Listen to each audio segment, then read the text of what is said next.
ஆண்டவராகிய இயேசு கிறிஸ்துவின் நாமத்திலே நான் உங்களை அன்போடு வாழ்த்துகிறேன். மீண்டும் ஒரு ஆசீர்வாதமான நாளுக்குள்ளே கர்த்தர் நம்மை கொண்டு வந்திருக்கிறார். இந்த நாளிலே கர்த்தருடைய வார்த்தை உபாகமம் 28 அதிகாரம் அதனுடைய 11 வசனம். உனக்கு கொடுப்பேன் என்று கர்த்தர் உன் பிதாக்களுக்கு ஆணையிட்ட தேசத்தில் கர்த்தர் உன் கற்பத்தின் கனியிலும் உன் மிருக ஜீவன்களின் பலனிலும் உன் நிலத்தின் கனியிலும் உனக்கு பரிபூர்ண நன்மை உண்டாக கட்டளையிடுவார். ஆண்டவர் நமக்கு வாக்குத்தத்தம் செய்து நமக்கு கொடுப்பேன் என்று சொன்ன அந்த வாக்குத்தத்தம் அது கிறிஸ்து இயேசுவின் மூலமாக அது ஆமென் என்றும் நிறைவேறி கொண்டிருக்கிறது. ஆண்டவர் சொல்றாரு, உனக்கு பரிபூர்ண நன்மை உண்டாக கட்டளையிடுவார். எதுல? முதலாவது கற்பத்தின் கனி. ஆண்டவர் நமக்கு கொடுத்திருக்கிற பிள்ளைகள் இருக்காங்க இல்லையா, அந்த பிள்ளைகளுடைய வாழ்க்கையில என்னென்ன பரிபூர்ண நன்மைகளை கர்த்தர் வாக்குத்தத்தம் பண்ணியிருக்கிறாரோ அந்த வாக்குத்தத்தத்தை நம்முடைய பிள்ளைகளுடைய வாழ்க்கையில காண ஆண்டவர் உதவி செய்வார்.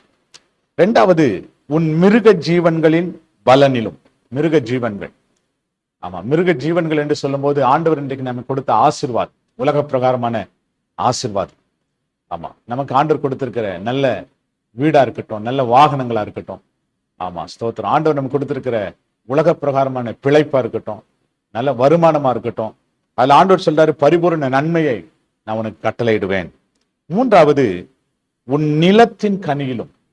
நிலத்தின் கனி, ஆமா, நிலத்தின் கனி என்று சொல்லும் போது நம்ம பிரயாசப்படுறோம்ல, நம்ம ஒர்க் பண்றோம் இல்லையா, நம்ம பிரயாசப்பட்டு எங்களுக்கு ஒரு பெரிய பிரதிபலன் வேணும் அப்படின்னு சொல்றோம் இல்லையா, அதுல ஒரு பிரதிபலனை கர்த்தர் கொடுத்து நம்முடைய கையின் பிரயாசங்களை ஆசீர்வதித்து நம்முடைய வருமானங்களை ஆசீர்வதித்து வீண் செலவுகளை கர்த்தர் விலக்கி அதுல ஒரு பரிபூர்ண நன்மை உண்டாக தேவன் தாமே கட்டளையிடுவார். ஆண்டவருடைய வாக்குத்தத்தத்தை விசுவாசிங்க, ஆண்டவருடைய வார்த்தையை பிடித்துக் கொள்ளுங்க.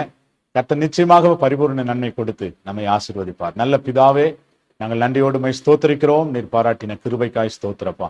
தொடர்ந்து ஆண்டவரே எங்களுடைய வாழ்க்கையில நீர் அற்புதம் அதிசயங்களை செய்து பரிபூர்ண நன்மை கட்டளையிடும்படி நாங்கள் ஜெபிக்கிறோம். கிறிஸ்து இயேசுவின் நாமத்தில் வேண்டிக் கொள்கிறோம் நல்ல பிதாவே. ஆமென். Praise the Lord. God bless you. கர்த்தர் உங்களை ஆசீர்வதிப்பார். ஆமென்.